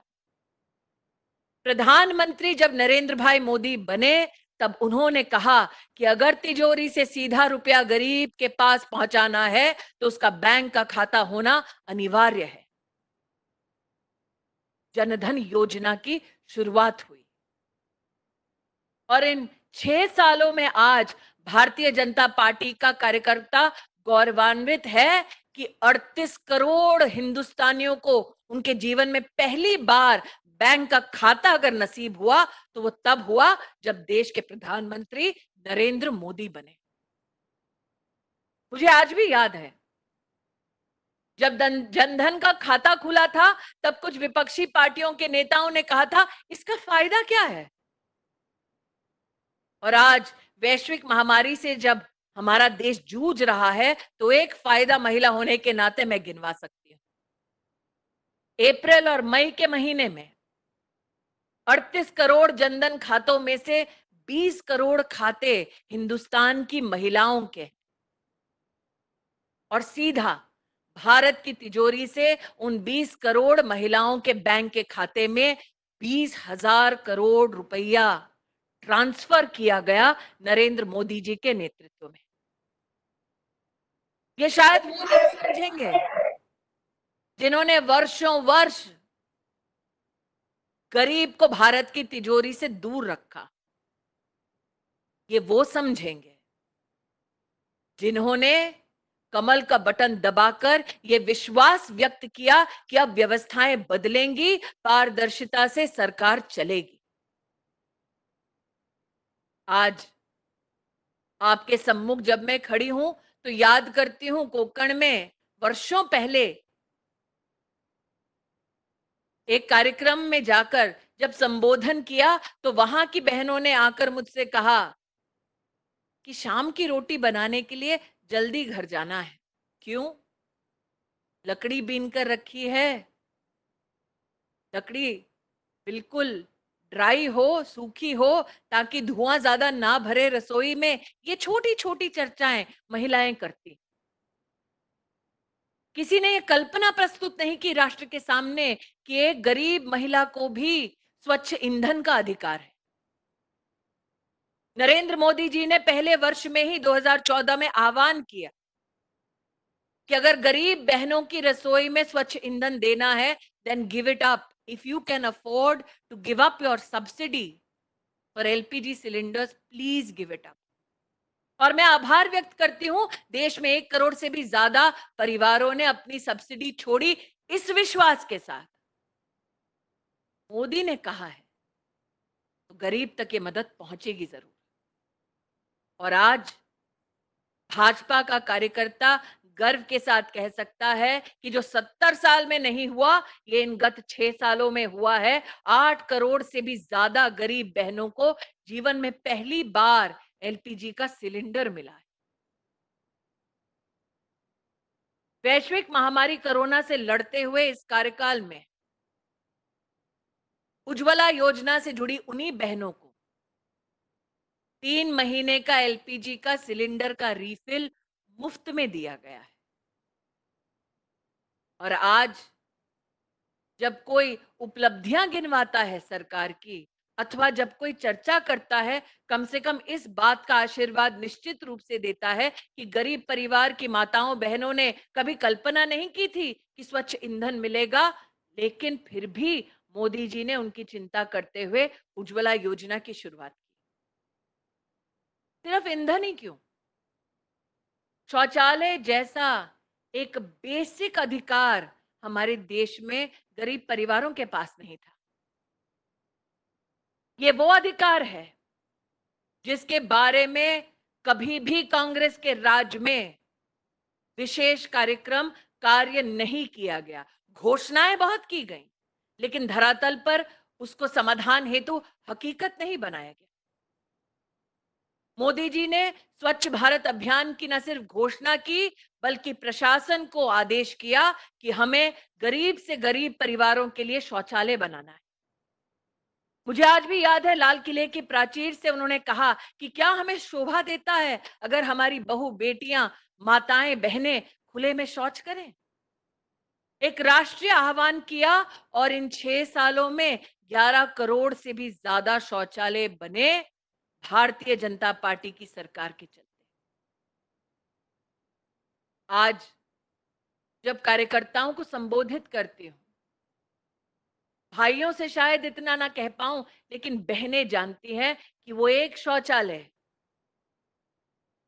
एक गरीब के जीवन में कितना सम्मान दिलवाता है।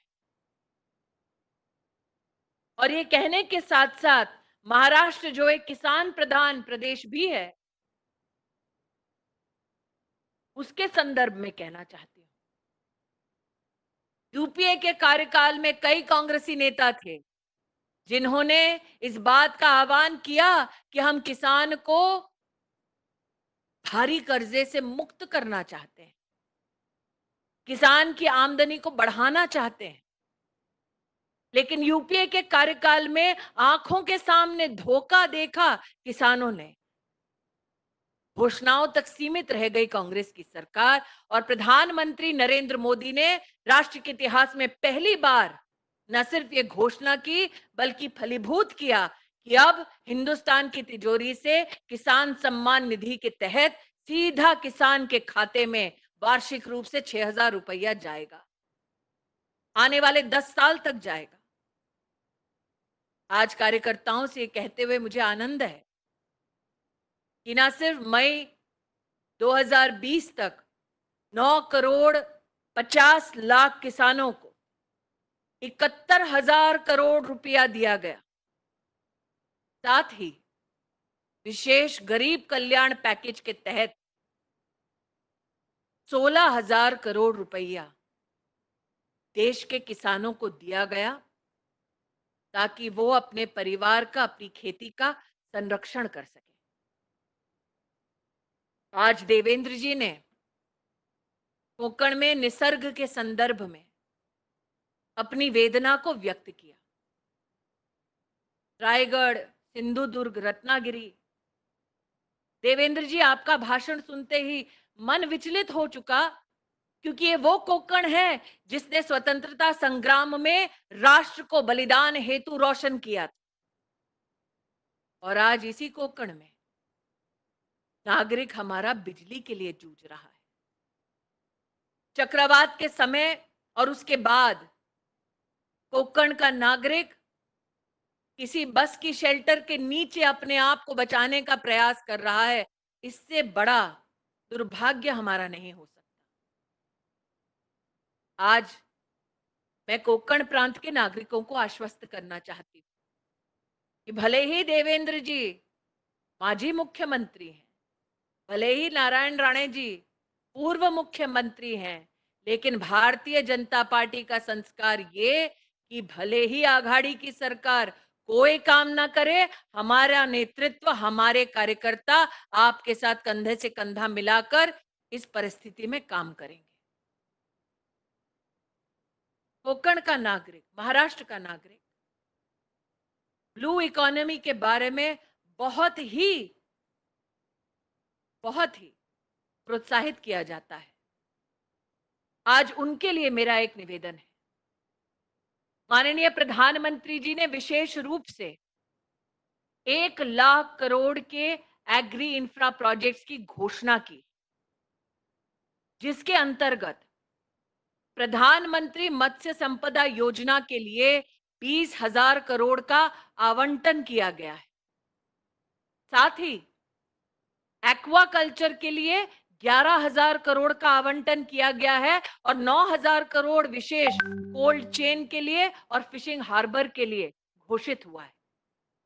मेरा पूरा विश्वास है कि कोंकण प्रांत के हमारे कार्यकर्ता, महाराष्ट्र के हमारे कार्यकर्ता प्रधानमंत्री जी के ब्लू इकोनॉमी के इस पैकेज की जानकारी निश्चित रूप से हमारी फिशिंग कम्युनिटी को देंगे। आज जब महाराष्ट्र की बात करती हूं तो एक वक्त वो था जिसे याद करती हूं जब महाराष्ट्र देश का मैन्युफैक्चरिंग इंजन कहलाया जाता था। आज की परिस्थिति में विशेषतः लघु उद्योग को प्रोत्साहित करने के लिए प्रधानमंत्री जी ने जो 20 लाख करोड़ का पैकेज घोषित किया, उसमें से 3 लाख करोड़ रुपया विशेष कोलैटरल फ्री लोन एमएसएमई के लिए घोषित किया गया है।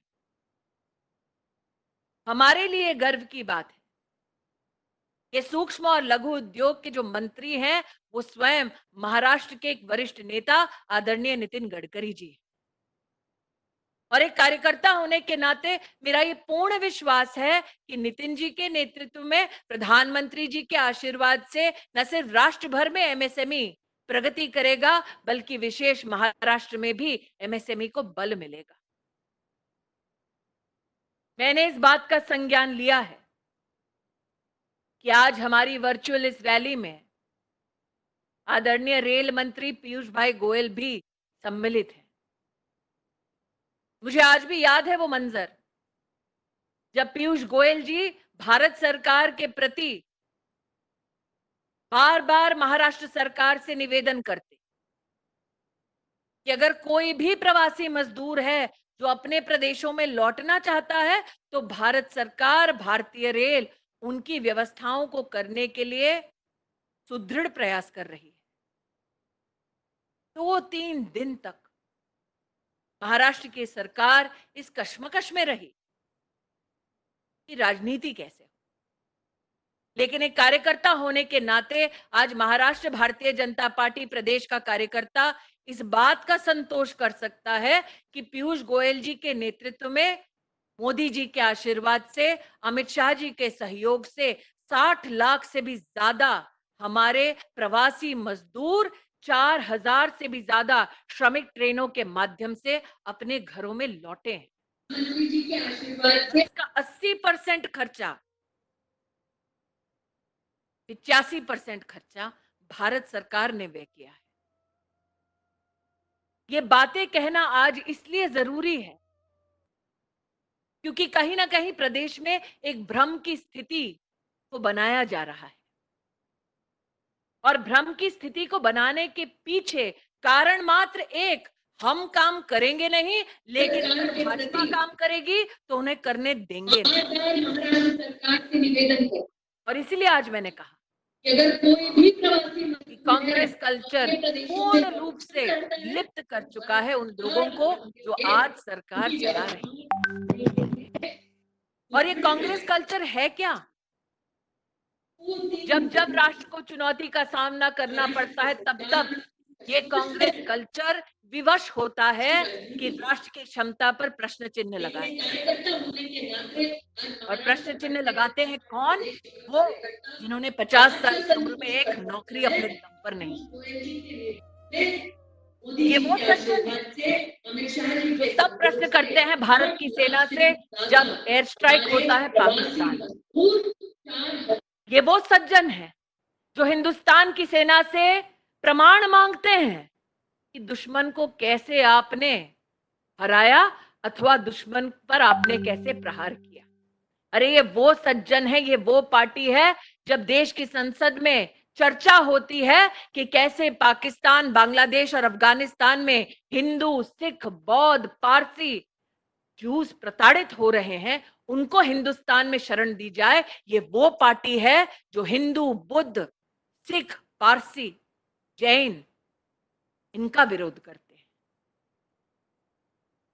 ये वो पार्टी है, ये वो सज्जन है, ये वो परिवार है जो तब आवाज उठाता है जब धारा 370 को हटाने का ऐतिहासिक निर्णय नरेंद्र मोदी लेते हैं और उसकी चर्चा होती है देश की संसद में। ये वो निर्लज लोग हैं जो खड़े होकर हिंदुस्तान के संविधान पर प्रश्न चिन्ह लगाते हैं, संसद पर प्रश्न चिन्ह लगाते हैं कि क्या संसद में इतनी ताकत है कि वो धारा 370 हटा दे।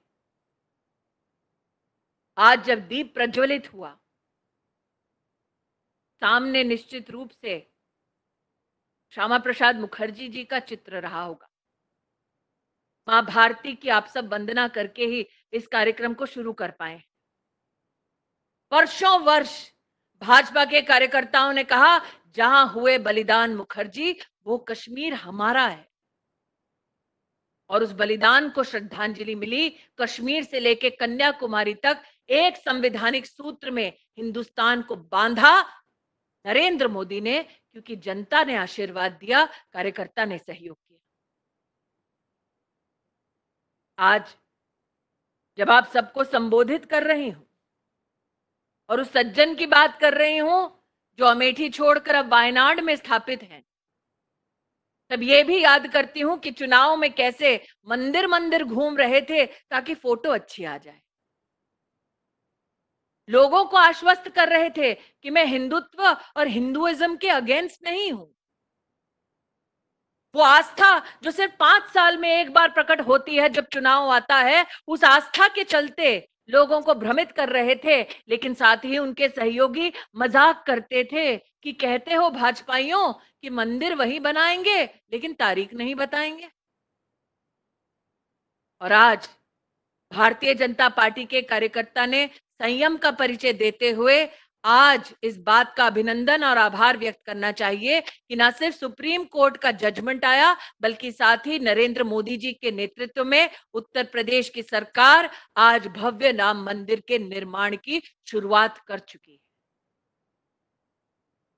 ये सब ऐतिहासिक क्षण हम मात्र 1 साल में देख पाए हैं, क्योंकि जनता ने हमें आशीर्वाद दिया।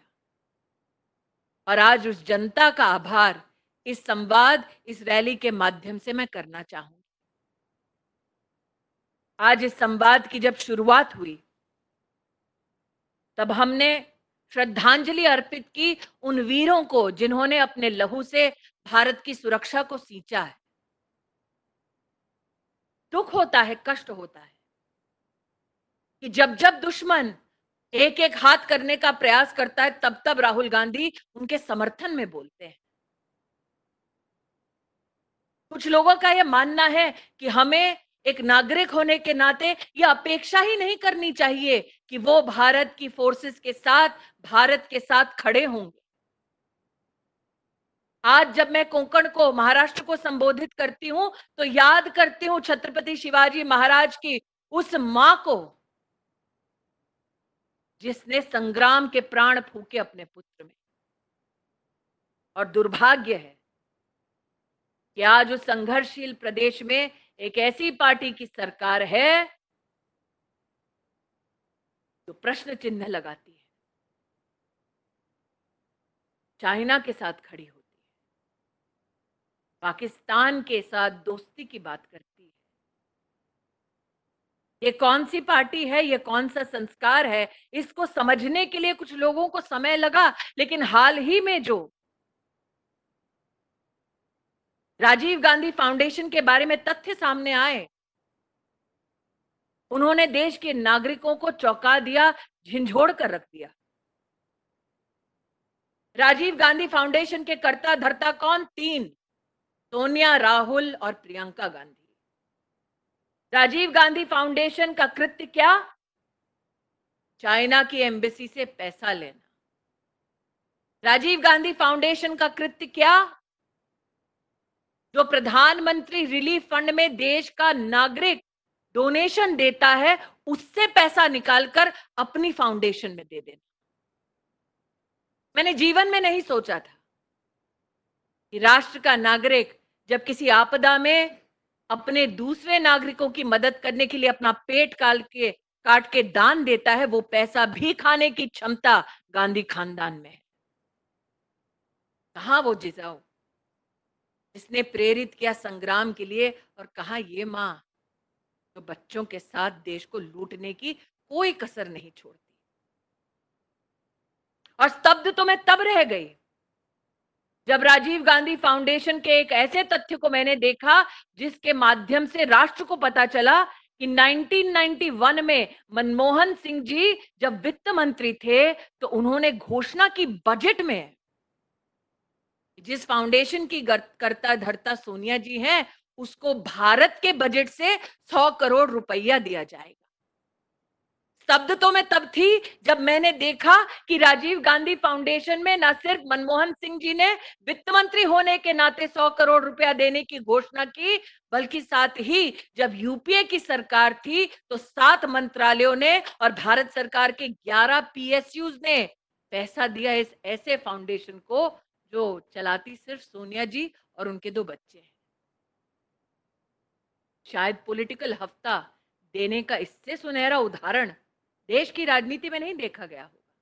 क्योंकि मुझे आज भी याद है यूपीए के कार्यकाल में जब प्रधानमंत्री किसको बनाया जाए उसकी चर्चा हो रही थी तो अचानक से मनमोहन सिंह जी का नाम प्रेषित हुआ। इसके पीछे का कारण क्या था? आज राजीव गांधी फाउंडेशन के दस्तावेजों को देखकर समझ आ रहा है।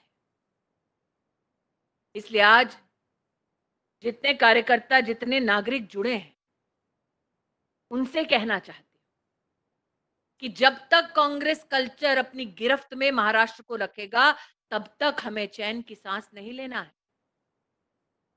कांग्रेसीकरण हुआ सरकार का, इसीलिए पालघर में साधुओं का मॉब लिंचिंग हुआ। एक कड़वा सत्य ये भी है, कांग्रेसीकरण हुआ सरकार का महाराष्ट्र में, इसीलिए आज बॉडी बैग के नाम पर भी घोटाला करने का दुस्साहस कुछ लोग करते हैं। नागरिकों को मात्र इस बात का आश्वासन देती हूं कि हर विपदा की घड़ी में भाजपा आपके साथ रहेगा और कार्यकर्ताओं से आह्वान करती हूं कि आघाड़ी सरकार जहां जहां पूरी ना पड़े। गर्व होता है जब देवेंद्र फडणवीस जी स्वयं जाते हैं अस्पतालों में अथवा दूसरी जगह पर पीड़ित लोगों से मिलने के लिए, गर्व होता है। और साथ ही एक निवेदन और, इस वायरस से बचने के लिए अब तक कोई वैक्सीन नहीं बनाया गया है। महाराष्ट्र आज नंबर 1 की पायदान पर है कोविड के केसेस को लेकर, इसलिए विशेष रूप से हम सतर्क रहें, 2 गज की दूरी बनाकर रहें और फेस का कवर सदैव सुनिश्चित करें, न सिर्फ अपने लिए बल्कि उनके लिए भी जिनसे हम चर्चाएं करते हैं, जिनके संग हम रहते हैं। वैश्विक महामारी कोरोना से हम दृढ़ता से लड़कर जीत पाएंगे, ये विश्वास इस बात से उत्पन्न होता है कि मार्च के महीने में कोरोना से रिकवरी का रेट मात्र 7% था और आज हमारा रिकवरी रेट 57% है। जनता के साथ समन्वय के माध्यम से धीरे धीरे इस महामारी से हम जीत पाएंगे। आज इसी विश्वास को व्यक्त करते हुए भाजपा महाराष्ट्र प्रदेश के सभी वरिष्ठों को, जिनके संगठन संस्कार की वजह से आज मैं यहां खड़ी हूं, उनको अपनी ओर से आभार व्यक्त करती हूं।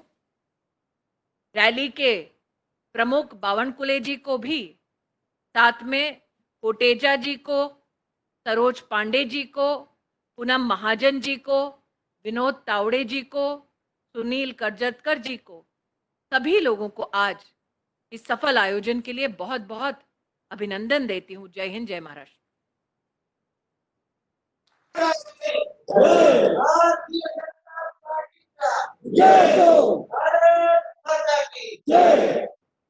धन्यवाद स्मृती जी। मी देवेंद्र फडणवीस जी यांना विनंती करतो की त्यांनी सर्व उपस्थितांना आत्मनिर्भर भारतासाठी कटिबद्ध होण्यासाठी शपथ द्यावी। आपण सगळ्यांनी आपापल्या जागी उभं राहावं आणि उजवा हात या पद्धतीने उच्चारावी। आत्मनिर्भर भारताची शपथ देवेंद्र फडणवीस। या ठिकाणी शपथ घेऊन मी माननीय पंतप्रधानांच्या आत्मनिर्भर भारताचे ध्येय गाठण्यासाठी संकल्प करतो की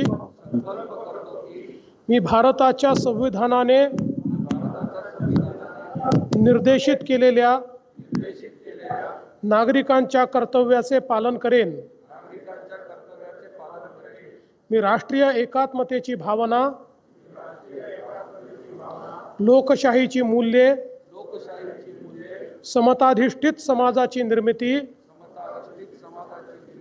सर्वधर्म समभाव आणि मूल्यांवर आधारित राजकारण यांचा समाजात आग्रह धरेन। मी देशातील स्थानिक उत्पादनांच्या निर्मितीला प्रोत्साहन देण्यासाठी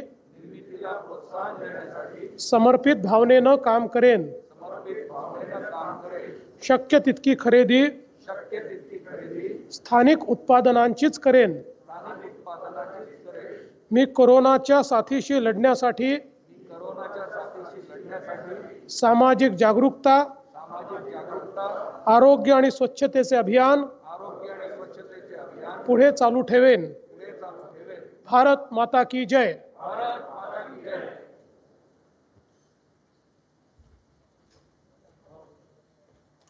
धन्यवाद.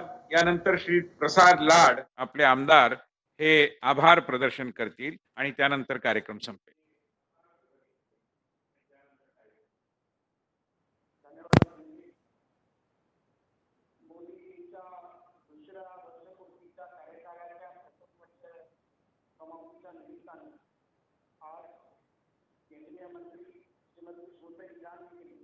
आपल्यामध्ये आल्या. एक वर्षाचा संपूर्ण कार्यकाळ माननीय मोदीजींनी कशा प्रकारे काम केले, त्याची प्रगती कशी होती, त्याबद्दल आपल्यासमोर संपूर्ण कार्यकाळ ठेवला. त्याबद्दल श्रीमती स्मृती इराणीजींचे मी मनपूर्वक आभार मानतो. या विशेष कार्यक्रमामध्ये प्रत्येक कार्यकर्त्यांनी जो भाग घेतला तो मुंबईचा असेल, कोकणामध्ये पालघरपासून सिंधुदुर्गमध्ये असेल, त्या प्रत्येक लाखो करोडो कार्यकर्त्यांचं या भारतीय जनता पार्टीवर माननीय नरेंद्र मोदींवर प्रेम करणाऱ्या प्रत्येक कार्यकर्त्याचा देखील मी मनापासून आभार मानतो. आणि हे आभार मानत असताना दोन पंक्ती आम्ही बोलणार आहे. कामयाबी का जरूर होना चाहिए, फिर मुश्किलों में क्या अवकाश है, इस वचन पर श्रद्धा रखकर हम सब निकल पड़े हैं अपने भारत की गरिमा को आसमान पर.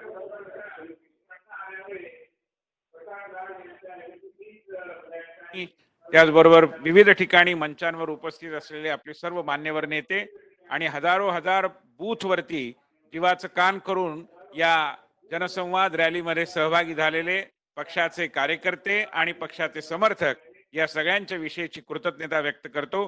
भारत माता की जय.